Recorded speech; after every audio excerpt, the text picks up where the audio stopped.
అమ్మా, విడిపోయారని ఆయనకు తెలుసు గాని ఇంత వికృతంగా విడిచిపెట్టకుండా తన చుట్టూ తిరుగుతోందని ఆయనకు తెలీదు. ఈ పరిస్థితుల్లో నువ్వే ఆదుకోవాలి పెద్దమ్మా. స్వార్థం నుంచి పుట్టిన భూతమో ప్రేతమో అయితే ఇంత మహాశక్తి కాదు. ప్రేమ నుంచి పుట్టిన ప్రళయం కనుకే సృష్టి ధర్మాన్ని ఎదిరిస్తోంది. దైవశక్తి కూడా తనని ఎదిరించలేకపోతోంది. ఆ జీవితం ఎక్కడాగిపోయిందో తెలిస్తే ఆమె ప్రేమశక్తి ఎంత గొప్పదో నీకే తెలుస్తుంది. ఆమె పట్టుదల, అభిమానం ఆఖరి క్షణం వరకు అతన్ని విడిచిపెట్టలేదు.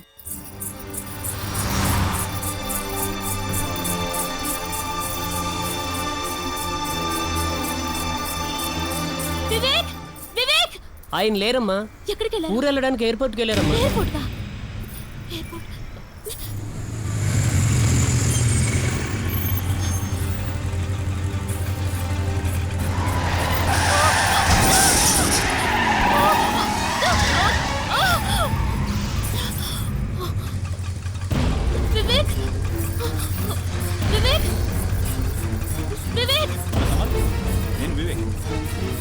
అమ్మయ్యా, ఇప్పటికి దొరికావు. వివేక్, నాకు ఇష్టం లేకుండా మా నాన్న నా పెళ్లి చేస్తున్నారు. నీకోసం కళ్యాణ మండపం వెనక నుంచి వచ్చేసాను. వాళ్ళు వచ్చేస్తారు. పద, మనిద్దరం ఇక్కడి నుంచి ఎటన్నా వెళ్ళి పెళ్లి చేసుకుందాం. వివేక్, నేను ఇక్కడ మాట్లాడుతుంటే నువ్వు వినవేంటి? నా మాట విను వివేక్.